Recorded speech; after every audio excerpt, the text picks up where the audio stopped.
Good morning and happy Tuesday, Revealing Truth Ministries, family and friends. Welcome to this Tuesday morning Deeper Dive Live. We are live in South Beach. South Beach this morning with the livest live audience in all of Tampa Bay. The staff is in the building. And we want to welcome you to the Deeper Dive. Drop something in the chat. Say good morning to those you are diving with. And, the Deeper Dive gives us opportunity to attend to the things that God has said to us as we've determined to be people who are most blessed indeed. Our senior pastor, Pastor Brian, is in the building with us this morning. Pastor Lamar, what's happening? I was thinking about changing this room, the name of it. South Beach is nice. South Beach is nice. But we should represent home. Like, this should be Clearwater, you know what I'm saying? Like, if you've been to Clearwater recently, you will recognize that the atmosphere is right. Clearwater's nice. The atmosphere is right. Let's go ahead and represent us. Okay, I can do that. Clearwater. If we bring it closer, it's not as cool as South Beach. I see people struggling. Okay.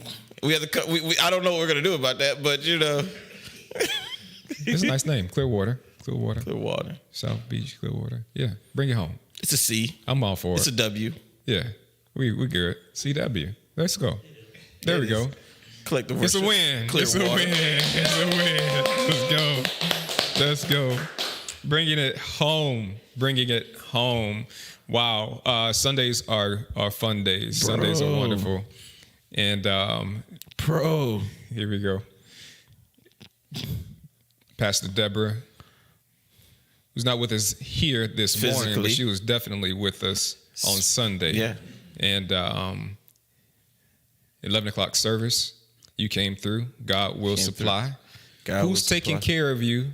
And God will supply. Yeah. Yeah. So we get the opportunity to dive into, let's do a mashup, right? Dive into both of those messages as we continue to climb and approach 2024. I gotta say this. We do something, if you haven't noticed, we do something here on staff.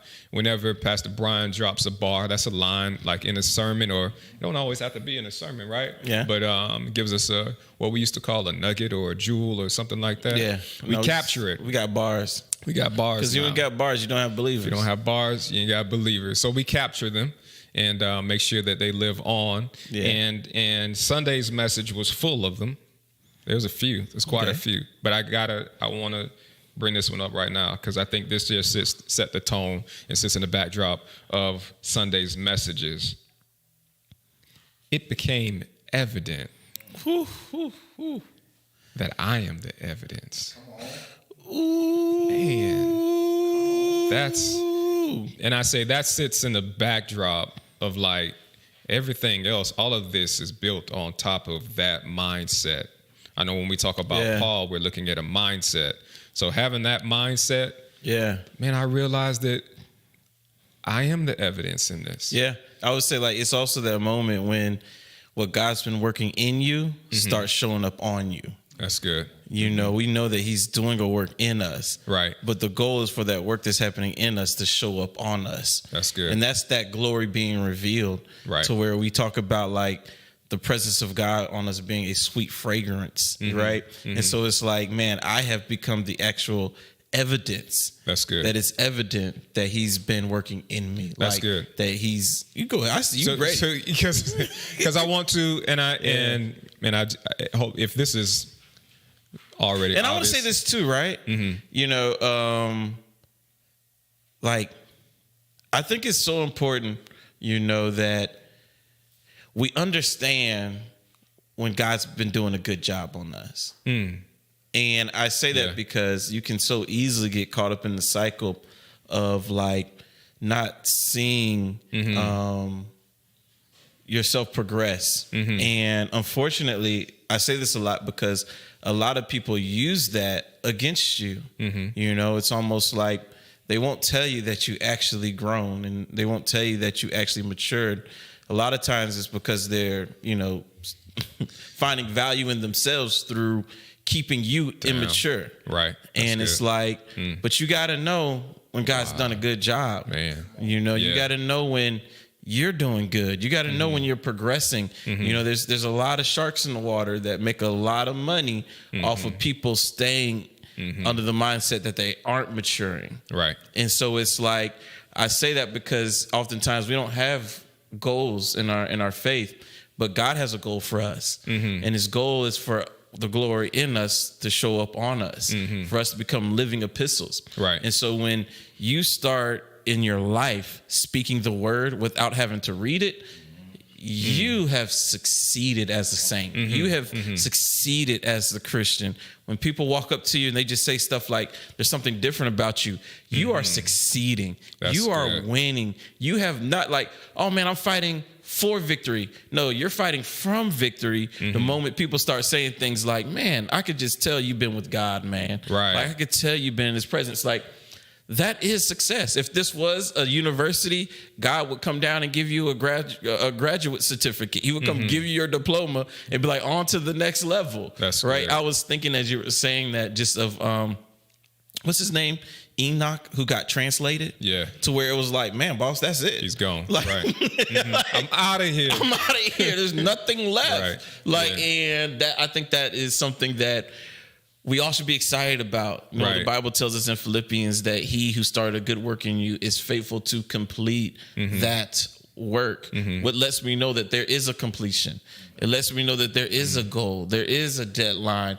Like, what God's doing in my life has a real outcome. And I say that because that's what pushes off like faithful fatigue, right? You know, a lot of people are faithful, but then they become fatigued because you keep moving the finish line.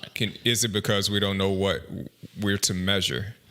You're measuring, but you're not measuring what he's actually doing. I think mature people know what to measure. I think they hold telling you crossed the finish line because they get something out of you knowing you're still not. They get something out of that. I definitely heard that note in the message, right? That this message is geared towards helping a truly maturing person. I'm gonna say it like this: giving that person some arsenal against the matured person, because the matured, or can I use the word, the religious person, has a tendency to hold you down based on whatever their motive or objective is. And so it's like, you know, we all always talk about, which people love to say it, but it's like, did we actually look into it? You know, when Paul says, man, God desires for you to get off the milk. And so we're like, man, show me the deep. And the thing is about that deep, the deep isn't so much like this other place as much as it is a realization of how much he's already with you. Right. Like, if I tried to describe, like, Pastor Brian, if you had to give a sentence about how much you've matured over the last few years in your faith, what would you say actually happened? I would say, man, I became so much more aware that he's already with me. That's good. Like, I was thinking he was coming. But as I matured, I realized he's already been here. That's good. Like, I've been able to actually live my everyday ordinary life and see him clear as a result of maturing. Like, no, it wasn't like this fire came down from heaven and now I have like, I feel like I'm floating around. No, it's not that. Like, I feel his presence more in my everyday life. Like, I can recognize him in the seemingly insignificant things greater. Like, my eyes are more open to his way of working. And that's kind of where Paul was saying. Right. Like, hey guys, I have something to tell y'all. Like, everything actually turned out to be good. Like, God has shown me how he can work through what I didn't even think he could work through. And we all need to know this, because up to this point, we were so limited in how he could work. It stifled our maturing. And so it's like, what was Paul trying to say? I matured once I realized how diverse he was in blessing my life. And things that I didn't even label as him. As I matured, I realized that was him too. It's almost like when people finally start realizing that no's from God are just as progressive to your life as yeses. That's good. That's maturity. You're like, no, it doesn't have to be a yes. Like, I will sit on this no and realize, man, he's like a good father. If he said no, there's something that I need to mature to see. Yeah. Right. And then maturity is when I see when I see that even in a no, that's him at work, right? Right. So faith, we say faith, we walk by faith and not by sight. So maturing is when I'm less walking by what I see and I'm walking more by faith, which is seeing what the obvious eye can't see, which is often him at work in my life. Like the naked eye, the obvious eye, the natural eye can't see that. Right. But like I would say, like, and I'm seeing what you're saying, right? It's almost like maturing in the faith is almost like getting a new prescription lens. Right. Every time you mature, you get a clear prescription to see God in everything. It's That's like, good. you know, Right. when you first got saved, you had your natural eyes. Now try to think about this. I know we think about prescriptions because prescriptions help you see once your eyes have been damaged. Use that. Think of this example. When you first got saved, you just had natural eyes. Right. As you grew, God gave you a new prescription so you can see him in everything. As you grow, the prescription gets sharper and sharper so that your eyes no longer even see the natural. It just sees the spiritual. That's good. Like, you know, I remember this was years ago. I used to actually say this. Oh man, this is pretty cool. 9 years ago, I would just look at people and I would say, God, show me who you made. Like, That's good. you know, Right. like I know they're telling me who they are, but show me who you made. And I would literally, like, while they're in front of me, like zone out, and I'm just like not even hearing their words. I'm letting God minister to my heart who he created. That's good. And trying my best to respond based on who he created, not how they described themselves. That's good. Yeah. And owning the thought of helping you see whom you were created to be. You know, I think that's maturing, is when you realize, like, I don't want to see anything naturally. You know, I want to see God in everything. And you start to put in practices and put in tools. And that's what I wanted to share that help you do that, to where it's like, I want to see who you created. You know, That's good. That's good. Yeah. So then the mature person, life is happening to everybody. Everybody's life is happening to everybody. But the person who can see God in life happening is a maturing person. Right. That yes. Okay. I would say that even before they even can see it, they have a passion to see it. So I'm gonna just say this. Right. So it's not even mature. The mature person is not the person who life is not happening to. The mature person is not the person who has found a way to navigate the challenges and the difficulties of life. The mature person is the person who sees God in all of this stuff that's happening. Yeah, I think the mature person who realizes that, you know, I'll say it another way, right? I said, you know, we think because we're reading the miracles that they were like booked for Jesus that day. Right. Right. Like as if God was like, yo, you are going to represent my love in physical form. So today I booked a few miracles for you, Jesus. Right. So we can make sure we're executing on the assignment of you representing my love. No, he woke up every day and just lived. He lived knowing he was the answer to whatever approached him. Right. And as he lived his everyday life, who he was drawn out. He didn't book miracles for the day. And so in our minds, it's like we wake up as Christians thinking like, I have to do something other than just respond as the answer to everything that faces me in order to experience him. No, that's all he's asking you to do. Like, you're going to wake up today, and I'm saying it like this because like we say that thing like life is going to happen. Well, here's the thing. I'm kind of trying to shy away from it because we use that. It's almost turning towards like a negative term to be like, you know, life happens. Like, what are you saying to me? Like, are you saying like I should accept it? That's why I'm like, at one point it was cool, but now people are trying to use it to just say, ignore the negative things. Life happens, right? Gotcha. And I hate when we create space where we're saying God can't occupy that. That's good. And we're almost like saying like, oh, life is that space that God can't occupy, and life happens. Heck to the nah. Right. Like God occupies everything. And like if life is happening, it's because I'm supposed to be in my everyday walking around life, experiencing him through it. You know, and so it's like I would say a mature believer understands that I'm supposed to wake up every day and have an adventure with God. And I believe that's more where Jesus was. Like, I'm gonna wake up today and and the Savior enemy is gonna come out of me. That's good. Right? And whatever set of circumstances and scenarios I see today, I'll see how that plays out. Sometimes it's mountaintops, sometimes it's small things, but every day I appreciate what happens. That's good. You know, like some days it's big, some days it doesn't matter. I didn't prearrange God's use of me. I just made myself available for it. And that's what I'm kind of trying to say. It's like, it's almost like people, and I kept saying this too, right? It's like we've gotten into the mentality that the only way big things are going to happen in 2024 is if we plan them. I hate to tell you this. Big things are going to happen because you're God's child. And even if you planned them, they're going to happen. Right. Like, that's what the Bible talks about. He has good things prearranged. We get to walk into what he already prearranged. That's good. What key note here, he prearranged. Right. Most often we miss what he prearranged because of what we arranged. Right. And so it's like, no, like, just wake up and enjoy his presence. I say maturity is realizing that that's enough. Help us see how this helps our mindset. This is a better way to think about it. Right? Part of what Paul gives us is a way to guard our minds. This is the way we should think about it as we approach it.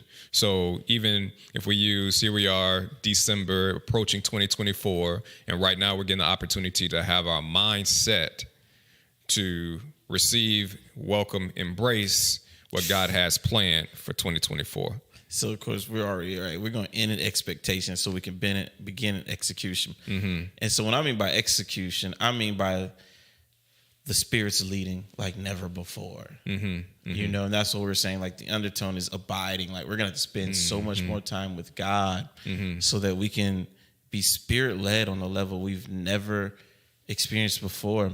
As you spend time with God, you can see God more in everything. You know, it's a byproduct of his presence is seeing what he's doing. You know, and so I would say, like, what are we setting our mind for? We're setting our mind for infinitely more, right? We're setting our mind to be like, no, like, I'm actually expecting more to show up every time. That's good. Like, there's something going to be incredibly awesome, off my schedule, but arranged in his way. And man, I'm gonna move into all of it and see it. Like, it's almost like becoming just as excited about. So yesterday, and I was extremely, man, shoot, about to cry. I'm trying not to cry, but like, that is how much, like, God has just, like, man, it's beautiful when he opens your eyes to everything. I left the studio last night, and I'm going home. This is probably around like 9:30, 9:45. I stopped at the where'd I go? Chipotle to get something to eat, and so, you know, you can end up even being in so many just common things that you can't see. But I'm saying this is how much God has slowed my mind down to see him, right? I'm checking out of Chipotle, and I forgot to get a drink. And the girl says, I said, oh man, I forgot to get a drink. She says, it's on me, and hands me the cup. And God was like, you see what just happened? Like, I got to go back to something that you said as you started that, right? Because I think it's important. So you said, you said sometimes your mind, you can be involved in so many things that you don't even see, something to that effect. Yeah. Let's talk about that, because I think that's where many people are. Yeah. And society's bent to have us in that space where you're like thinking about and involved in so many things that you can't even see. You're lacking the clarity to see. So let's talk about just becoming more aware or sensitive, or what would you call it? So, I mean, and I want to be very clear and not subjective, right? I'm saying you have to spend more time praying and more time actually, not only reading the word, but letting the word read you, right? I'm talking actual time. Like from 30 minutes to 45 to an hour. I know we tried to stay away from times. Unfortunately, it made it too vague. And so it's like, no, we're talking actual time now, boss. Like, you're gonna have to do more time. And I'm saying the result of actually spending more time with God is that happening. Got it. Like, you won't grow your sensitivity to his ways without spending time in his presence, is what I'm saying. Like it's not going to happen. And we keep trying to be sensitive to him without being aware of him. And that's my point. You have to grow your time with God to the point to where actually you see him in everything you do. Because guess what? Code Cracker, he actually is in everything that happens. Yeah. That's good. You haven't spent enough time to see that he's in it all. But he's in it all. Yeah. And so you have people like, man, God hasn't spoken to me. And it's like, guys like, I use the example on Sunday when people are like, man, God, I'm feeling low. Man, I need a word from you. And he's like, I told 5 people to hug you on the way in. Yeah. Like, and you didn't see any of that as me through them. And that's why I read the words of Paul when he was like, I thank God for your gifts to me. And he had matured to the point to realizing that even what people do is just God through them. That's good. And your sensitivity to that is so important. I never forget when Satan was trying to get me to think because it was my dad blessing me, it wasn't God blessing me. And I knew it was an attack. Many people they've had those same conversations and they don't realize it's an attack. They just think it's what they mama supposed to do. It's what they daddy supposed to do. No, it's not. Ask somebody with a bad mama and a bad daddy. No, they don't just naturally do those things. Like, they don't just naturally care. Yeah. Like they don't just naturally call you. Like, there's some that don't ever check in, boss. That's good. That checked out from Jump Street. Right. But in order for you to see it, I'm trying to be clear. You have to spend more time with God. So what's being attacked in those moments when a person is dismissive of, man, God is sending his provision, his care through all of these people, and you're missing it? What's being attacked? A whole subject I can't wait to talk about, because we think living a lifestyle of favor is easy, and it's actually humbling. You have to be taught how to live a lifestyle of favor. You have to be educated and humbled and taught how to live a life where everything you enjoy, somebody blessed you with. We think that's easy. It is not. And I realized in that moment when Satan was trying to attack my God caring for me through my father, he was trying to get me to not know how to live a lifestyle of favor. Because you have to be humbled. You have to be not care about your reputation. Like, I've seen people, I'm like, my God, with my own eyes, right? That they would come up to me and be like, I like your jacket. I'll take my jacket off my back and give it to them. And they'll never wear it because they think and they know that people know it came from me. They can't even handle that. They can't even handle it. They can't even handle it. And they don't realize you have to be matured to handling that type of stuff to where, like, you don't care. And that's what that's happened. It.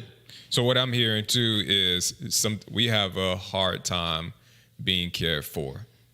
I can relate to the feelings of you having a hard for people, though. We love caring for people. We do. Oh man. But boy, when it's time for them to write a check for you, Right. all of a sudden you good. Right. You don't need it. Yeah. You all right. And it's like, God's like, you about as prideful as they come. Wow. Like, you're not even ready to live a lifestyle of favor.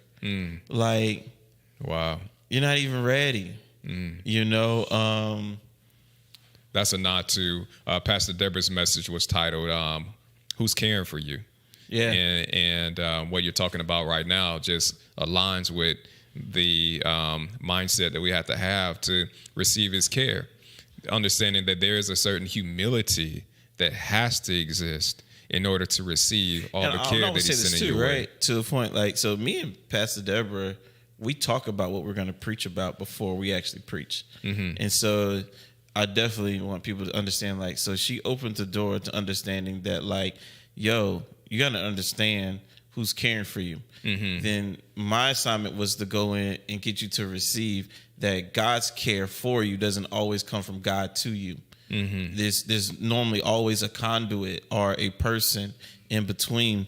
And most people, they have to mature to the point to realizing, even though it came out of their hands, it was stirred by the heart of God. Right. And that's God caring for you. And that's my point. My point is, like, you know, and I'm going to go back. Pastor Lamar wanted me to move on, but, like, it was a big moment for me, right?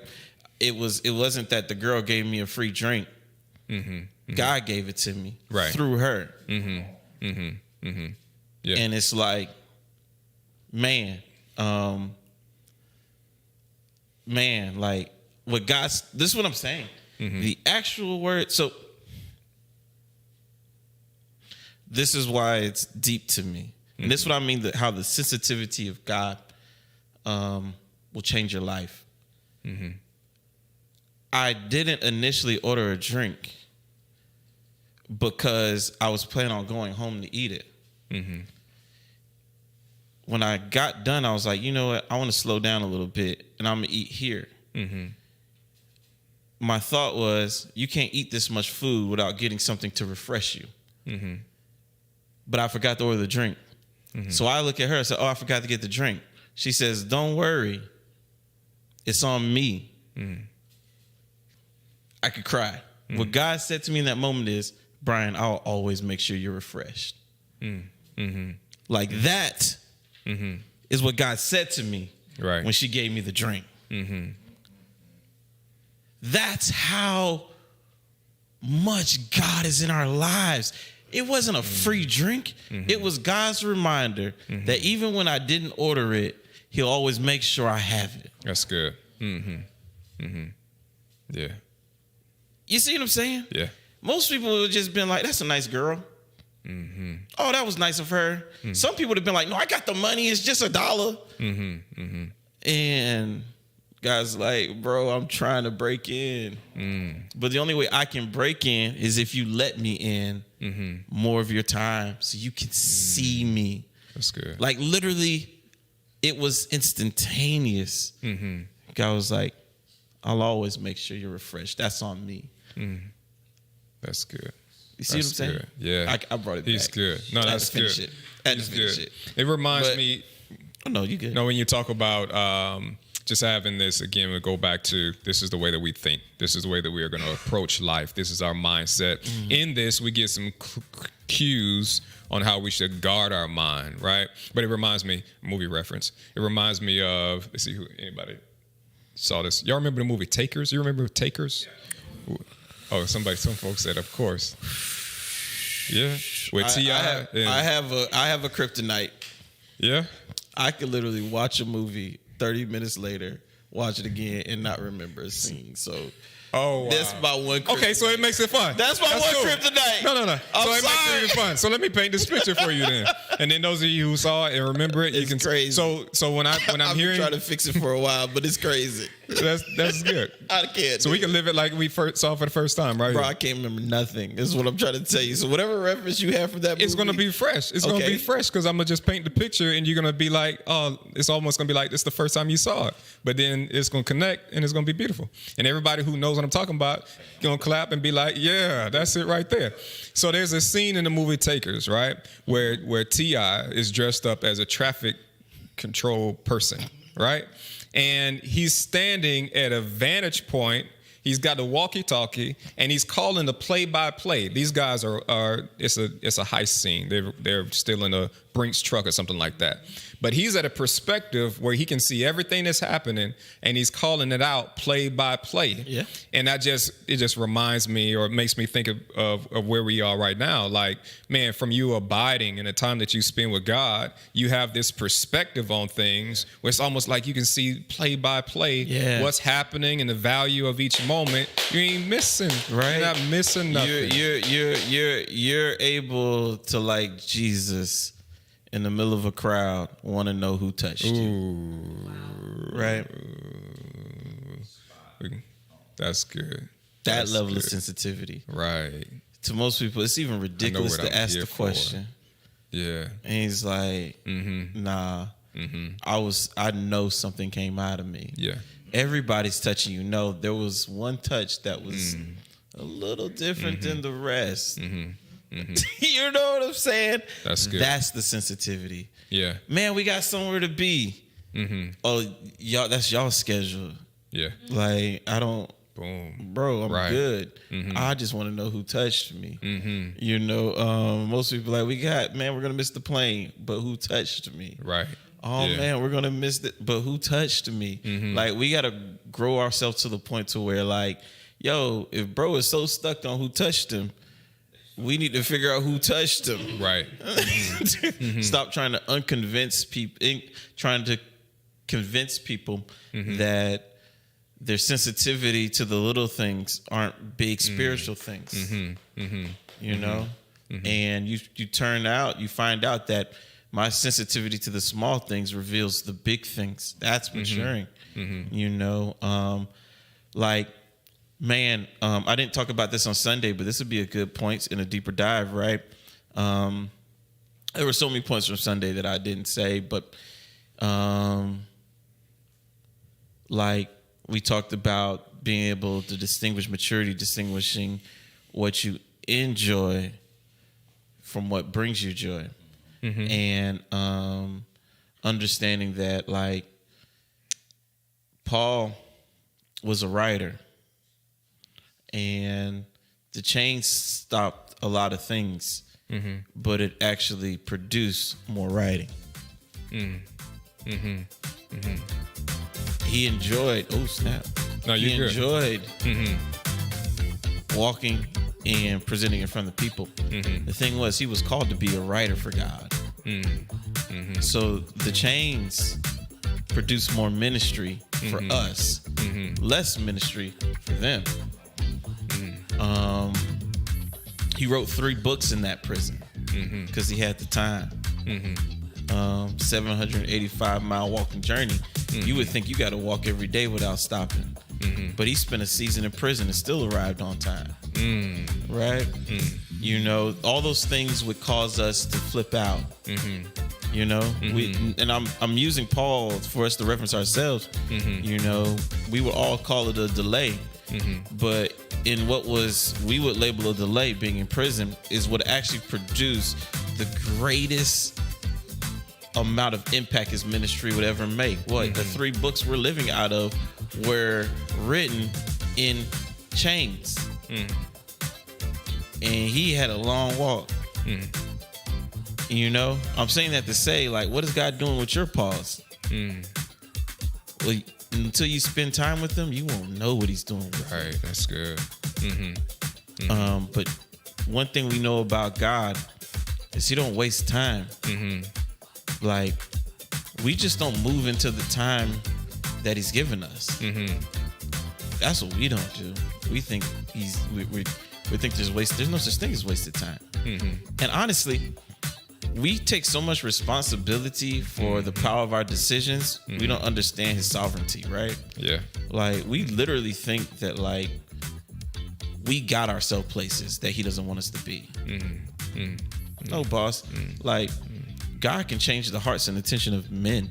Like, God is God, boss. Like, and I know we were talking about this leaders. It's not that God causes things, because God can't cause things, but he is allowed to stop whatever he wants to stop. So if he allowed it, there's something in it he wants you to move and see it, right? But you're so distracted by your credit score maybe going down. You're so distracted by all this other stuff that you can't even see. You know? And this, I'm saying that to say, because I've talked to a lot of people. I don't want people to think it's random, but I've talked to a lot of people who've had to face foreclosure, face repossessions, and man, they then think that what God has for me, I messed up. No, boss. Like, that's not how it works. I've seen people be given cars. right. I've seen people been given houses. I mean, like, boss, like that's irrelevant to God's operation in your life. Like, man, we're all living beyond our means. That's the truth. That's where we're supposed to be. That's Yeah. good. That's good. Man, 40 minutes went by so fast. Favor's not a gift, it's a lifestyle. Favor's not a gift, it's a It's lifestyle. not a moment. It's the air we breathe, right? That's good. When you start realizing that, everything